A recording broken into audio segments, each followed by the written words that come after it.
As we talk with everyone about their interest in forensic psychology, a lot of students are drawn to the field because they've seen something on TV that really piqued their interest.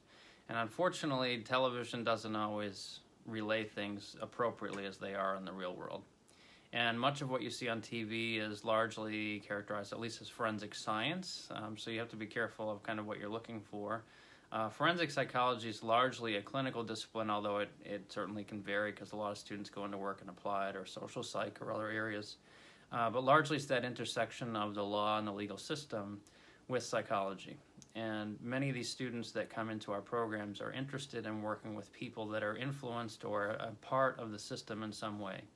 Either they've been victims of crime, or they're criminals, or at least incarcerated and allegedly committed crimes. And so our students are working with people that are incarcerated, they're working with folks that are maybe paroled and are back into society or trying to acclimate back into society, or they're working with victims of crime or even families of victims. And in some cases they're working with folks that have substance abuse issues, and sometimes even working with veterans with PTSD. And often many of these issues, as most of you know, if you're a psychology major, you've studied, there's a lot of intersections of various types of issues, and oftentimes when you may be talking about a psychological issue, there might be an intersection with an alcohol or other dependence type issue. And so there's often intersections into the forensic, or at least the criminal or legal world, even when you're talking about cases of divorce and children that have to be within the system, and talking about custody battles. There are support needs that require some level of understanding of the legal system and how things work. So there's a lot of things to consider when you're actually selecting forensic psychology as a discipline. And as you're looking forward to your next steps, if you're an undergraduate, you have really two kind of opportunities ahead of you. You have a master's or a doctoral program. And for many students, a master's is a necessary next step because they don't necessarily, maybe they're not ready or they're not academically prepared for a doctoral program immediately, so they start with a master's program. And this is particularly true of students who want to get a PhD. PhDs, especially in clinical psychology, are extremely competitive. So students have to come and get a master's, often selecting a master's that provides you really good research opportunities. So you're building a strong foundation in research so that when you're applying to doctoral programs, you've done some substantive research and you're attractive to those program committees for doctoral study. There's also opportunities in psychology for a PsyD, which is a more applied doctorate in psychology. And it's less focused on doing a comprehensive dissertation and all of that, but it's more practice-oriented. You'll be doing more field hours and things.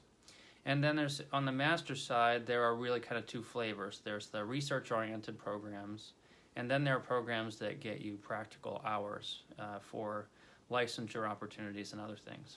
And many programs live in kind of the middle. And that's what makes it challenging for you as you're selecting a program. There's only about 28 or so master's programs in forensic psychology or some flavor of forensic psychology in the United States. So your options are relatively limited. But as you look at those groups, they're all different. Each of these schools do things a little bit different in terms of how they define forensic psychology, the types of work that you'll do, and ultimately what your outcomes will look like. Within those 28 programs, there's 6 or so, maybe 7 programs that offer license-eligible programs. These programs have 60 credits, and in most states, with rare exception, but nearly all states require 60 graduate credits at the master's level and having a certain number of hours to be considered, and many of those hours are embedded in those 60 credits, to be considered for license. And in many states, for example, you would take 60 graduate credits plus 2 years or plus 3 years of postgraduate experience, of work experience that's under the supervision of a practicing psychologist. So if you want to become a licensed mental health counselor and do hands-on work, working with patients, very clinical, you're not necessarily interested in research, picking a 60-credit license program is really critical. If you ever want to see patients one-on-one, which is most of the students that I talk to unless they're going into research, they need to get a 60-credit degree in order to get that license. So that license is available to you both at the master's level with that 60 credits, or you can get a doctoral license. And the doctoral license is available both to PhDs and PsyDs. So you have those opportunities for you. However, if you go into some of these shorter programs, like say a 42-credit master's program in forensic psychology, and your goal is to go work and you want to see patients one-on-one, those 42 credits in the lion's share of those cases are not going to get you to any sort of opportunity where you're able to practice one-on-one with a patient. You need to have a license in order to be able to do that. So you can get that license through a master's level credential. So for example, our forensic mental health counseling program, or you've probably seen clinical mental health counseling programs across the country, they're a little bit more broad. They have 60 credits to allow you to practice after getting the work experience and the degree to get your license. Now with the doctoral study, PhD programs are very research heavy. You know that's the goal of the program. You're going to be spending about 5 years heavily into research. So sometimes I talk to students and they're fixated on this idea of, I have to get a PhD. And while I understand where that comes from, and it opens many certain career doors for you, if you hate research, doing a PhD is likely not a good fit for you. A PsyD gives a very good alternative, and that functionally what we've seen, at least in our region, is if you go into the courts, PhDs and PsyDs are largely doing the same types of work. They're supporting patients in cases. They might be doing expert testimony. They're doing parole eligibility hearings and providing their kind of expert response or assessment of patients and whether they have successfully rehabilitated, or trying to understand what their psychological well-being was at the time of an alleged crime. These things are all, in order to work in the courts, you have to have a doctorate, but a PsyD or a PhD functionally do largely the same things. Now, if you want to do research long-term, maybe work in a laboratory, teaching, PhDs offer certain advantages in those areas. The PsyD, being the more applied doctorate, allows you to practice one-on-one with patients, do some of the court work in the prisons, and so on.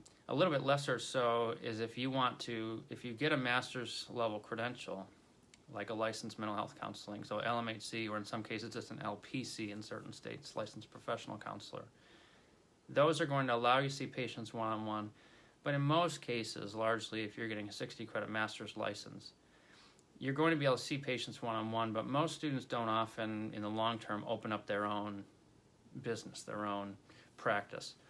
Usually they're working maybe in a group practice, and if you're familiar with how therapy works for clinical social workers or LPCs or LMHCs, many of them operate in a group setting where they have maybe an umbrella practice, and there might be 5 or 6 practicing clinicians within that group, and they each have their own client load that they see one-on-one.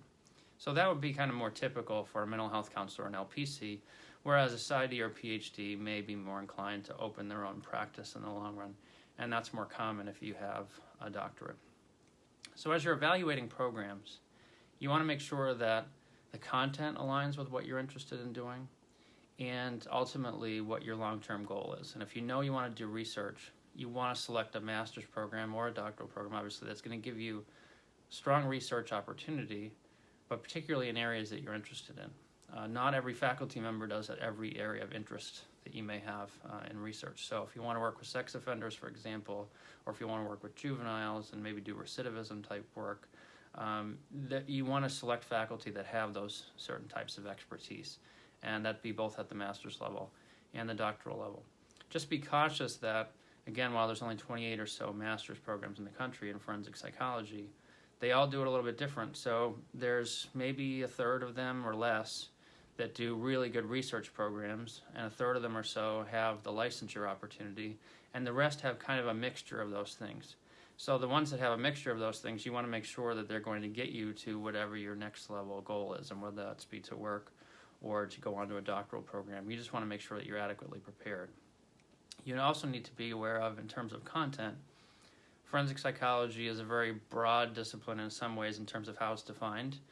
Some programs take more of a government orientation to their curriculum, so they might be more inclined to talk about things like profiling, investigation, and interrogations, and maybe work that's more aligned with the FBI or Secret Service or Department of Defense. So there are programs that really are aligned well to those narratives. And then there are other programs like ours that are more traditionally focused on the field of forensic psychology as kind of a clinical discipline and what an actual forensic psychologist likely many of the much of the programs that are focused on Department of Defense or Secret Service or FBI type work, where students are thinking about profiling, which arguably is not a forensic psychology discipline. Profiling is more law enforcement and criminal justice.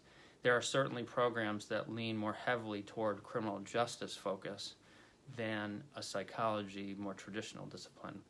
So some of us, including our programs, are focused on the psychology side and the intersections of law, and more traditionally what you will do as a practicing forensic psychologist. We want to make sure that students are adequately prepared for what's ahead, and that's not always cut and dry for students, and we don't want to lead students on to believe that they can become profilers, for example, because profiling, again, really is not a forensic psychology discipline in the true sense. But there's also only so many opportunities to work in profiling.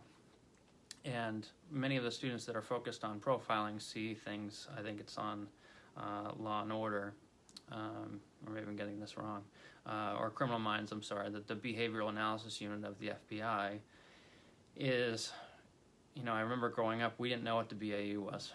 But now BAU, everybody knows what it is because it's been so much in popular culture. And so there's an interest in working in that. But the BAU is very selective. You have to become a law enforcement officer in most cases in order to get there because it's an FBI unit, and you have to go through training in Quantico and all of that as a regular FBI agent. So there are a lot of steps to get there, and they're very law enforcement oriented, and many of the students I talk to that are interested in profiling don't have an interest in becoming law enforcement officers. So you have to kind of think if that's something you want to go to, and if that's an interest, certainly try to go that route. But then the people that ultimately become behavioral analysts or profilers, there's a very small number of them in the country that actually get to that role. There's not a lot of those roles to begin with. So we want to make sure that you are appropriately aligned for the likely jobs that you'll get on the other side. And most of those jobs for forensic psychologists are in private practices or in the courts or in forensic hospitals, counseling centers, detention centers, those types of things, whereas they're not all glamorous FBI jobs because there's very few of them, and there's a lot of students that graduate and go into forensic psychology areas, so clearly not all of them are going to do that work. So we try to make sure that your interests are aligned with what the program can offer and ultimately what your career can be down the line. We don't want to just take your tuition dollars and overpromise you this glamorous job as a profiler when the reality is just that you're likely not going to have an opportunity like that. So we want to make sure that your interests align very well. And I often talk with students, especially if we were physically at EPA, whether it be in Boston, Philadelphia, or New York, and we've done a lot of these conferences over the years, I would be talking to you about what your interests are. And I'd be lying if I said every single student I talked to was the best fit for Roger Williams or that we were the best fit for them. So we want to make sure that one of the nice things for me as a graduate admission professional is that I can work with you and not feel conflicted like I have to get you into my program because I'm charged with getting more numbers for my school or making more revenue for my school.